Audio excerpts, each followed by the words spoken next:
ଦେଖନ୍ତୁ ଆଜି ଏଇଥିପାଇଁ ଆପଣମାନଙ୍କୁ ସମସ୍ତଙ୍କୁ ମୁଁ ନିମନ୍ତ୍ରଣ କରି ଡାକିଲି ଯେ ରାଜ୍ୟରେ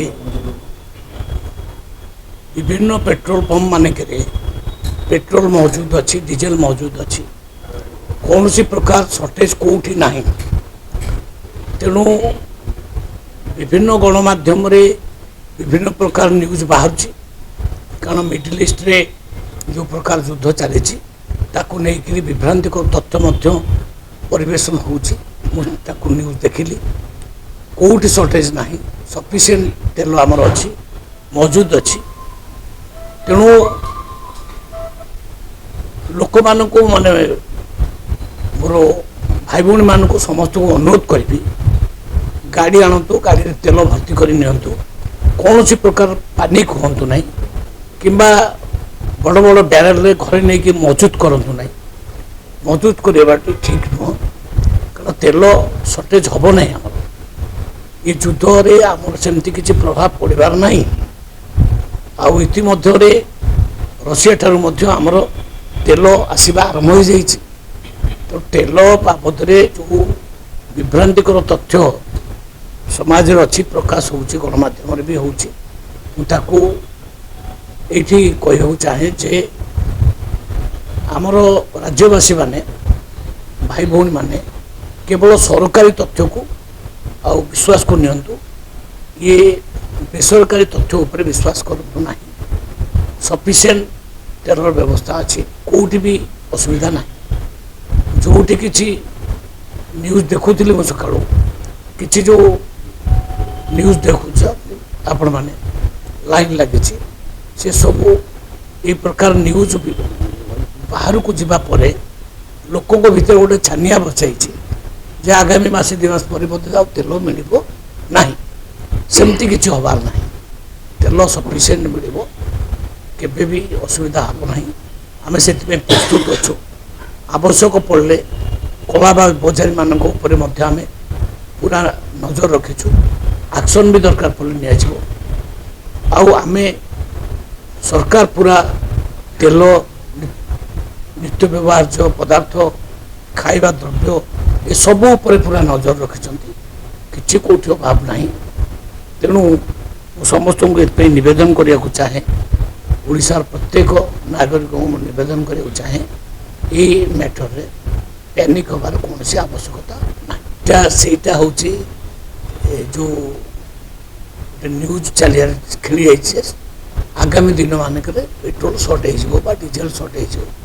युद्ध घनघटा भितर भारत तार प्रभाव पड़ो भारत तार प्रभाव पड़ार ना भारत सदा बेले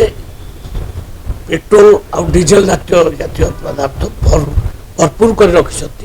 पूरा भर्ती अच्छी देश एवं ये परिस्थिति को आखिरी आगे रखिक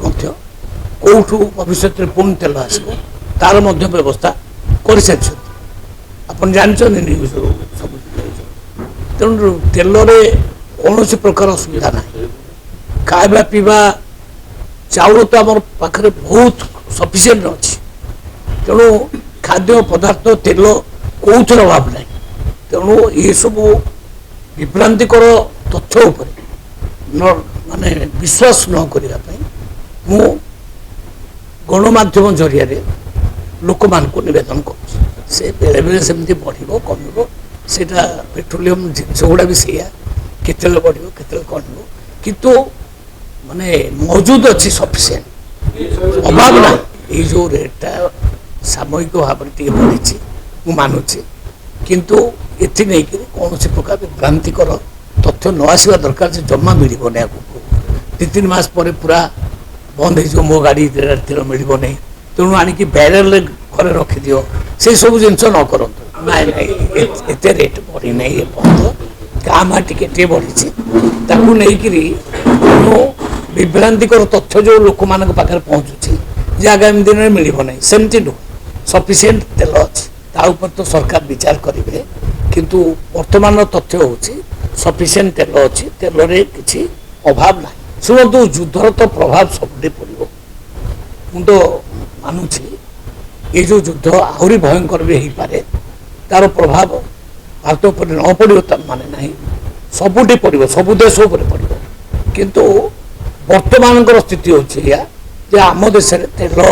ଖାଇବା ପିଇବା ଜିନିଷ ଅଭାବ ନାହିଁ, ସମ୍ପୂର୍ଣ୍ଣ ମହଜୁଦ ଅଛି, ସଫିସିଏଣ୍ଟ ମହଜୁଦ ଅଛି। ଆଜି କହିବାର ମାନେ ହେଉଛି ସେଇଆ ଯେ ଯେଉଁମାନେ ବାରେଲ ଫାରେଲ ଧରିକି ଯାଇକିରି ଭର୍ତ୍ତି କରି ଘରକୁ ରହୁଛନ୍ତି ସେ ନିଅନ୍ତୁ ନାହିଁ, ଗାଡ଼ି ନିଅନ୍ତୁ, ଗାଡ଼ିରେ ଯେତିକି ଆବଶ୍ୟକ ଭର୍ତ୍ତି କରିକି ଆଣନ୍ତୁ, ଅଭାବ ନାହିଁ। ନାଇଁ ନାଇଁ, ସେମିତି ଆମେ ତା ଉପରେ ମଧ୍ୟ କଟକଣା ଆମେ ଆବଶ୍ୟକ ପଡ଼ିଲେ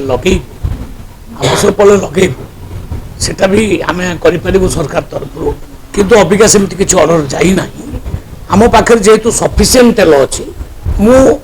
ନାଗରିକମାନଙ୍କୁ ବୁଝେଇବାକୁ ଚାହୁଁଛି ଯେ ଜମା ପ୍ୟାନିକ୍ ହୁଅନ୍ତୁ ନାହିଁ, ଯେତିକି ତେଲ ଦରକାର ସେତିକି ନିଅନ୍ତୁ, ସବୁଦିନ ଭଳିଆ ନିଅନ୍ତୁ, ଜମା ପ୍ୟାନିକ୍ ହୁଅନ୍ତୁ, ଘରେ ନେଇକିରି ମହଜୁଦ କରନ୍ତୁ ନାହିଁ। କାହିଁକି ନା ତେଲ ସଫିସିଏଣ୍ଟ ଅଛି, କମିବ ବଢ଼ିବ ଏ ତ ତାଙ୍କ କମ୍ପାନୀ ଉପରେ ନିର୍ଭର କରେ। ସେ କମ୍ପାନୀର ସଦାବେଳେ ମାନେ ହିସାବ ହୁଏ, କେଉଁଦିନ ବଢ଼ିବ କେଉଁଦିନ କମିବ, ସେ ତା ଉପରେ ମୁଁ ଏ ରେଟ୍ ଉପରେ କହିପାରିବି ନାହିଁ। କିନ୍ତୁ ମହଜୁଦ ଉପରେ ମୁଁ କହିବି, ସ୍ଥିତି ଉପରେ ମୁଁ ଆଜି ପରୀକ୍ଷା ଅଫିସରମାନଙ୍କୁ ଡାକିଥିଲି, ଅଫିସରମାନେ ମୋତେ ଯେଉଁ ଡାଟା ଦେଲେ ସଫିସିଏଣ୍ଟ ତେଲ ଓଡ଼ିଶାରେ ଅଛି। DTV ଓଡ଼ିଆ ଦେଖିବା ପାଇଁ ସବସ୍କ୍ରାଇବ୍ କରନ୍ତୁ ଏବଂ ବେଲ୍ ଆଇକନ୍କୁ ମଧ୍ୟ ଦବାଇ ଦିଅନ୍ତୁ।